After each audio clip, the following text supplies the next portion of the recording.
This is Behind the Hits. I'm your host, Rachel K, and I'm here with Red Foo. And you were just telling me an awesome story about you've heard some of the album already. Tell me about it.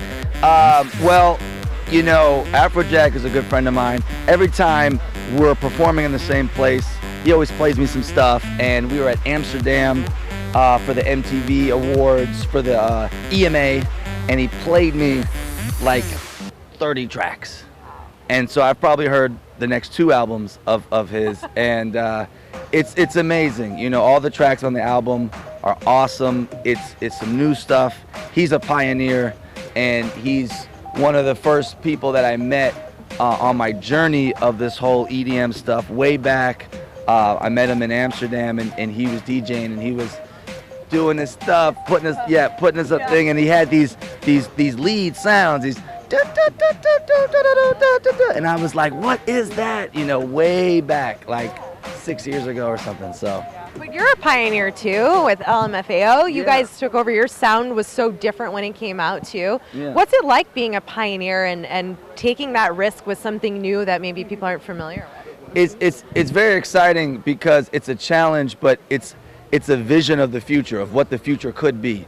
And I know that, you know, I grew up very heavily inspired by hip hop, Run DMC, LL Cool J, and I've always liked rapping, and I just got kind of tired of the current beats. They were. I wanted to do something different, and I started hearing some electro because of DJ AM, and I was like, well, this 128 tempo, and I was like, and I was rapping over, and I was like, this is incredible. So it was like, let's just rap over that stuff, but make real songs, you know, like about relationships and about, you know, content, real good content.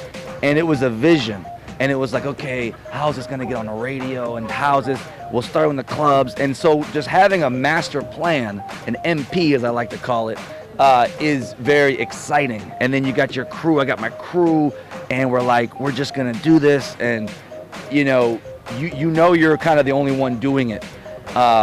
And then it inspires people, and then there's now a whole thing, and everybody's doing it, and it's so dope, it's so cool. It's just one big community, and it's just about being happy and having fun and dancing, and that's and the enjoying whole thing. life. Yeah.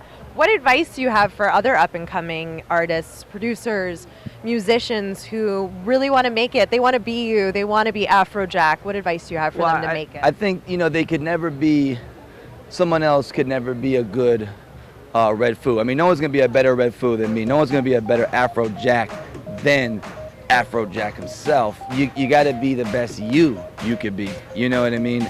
And if you master yourself and understand the feelings that you have and communicate those feelings and put them into song, then that is the connector. Doesn't matter what language. If you can communicate that emotion, then you're gonna have a hit record. You know, whatever, if that's clear. Like when I hear that makes me feel like this, whether it's happy, sad, excited, I wanna celebrate, you know, I wanna get sexy and I know I don't need out. You know what I'm saying? So, yeah. Right? There you go. You do it much better than I do, but all right, well, thank you so much for your time. We really appreciate it. You. You're watching Behind the Hits. I'm Rachel K. Yeah, baby.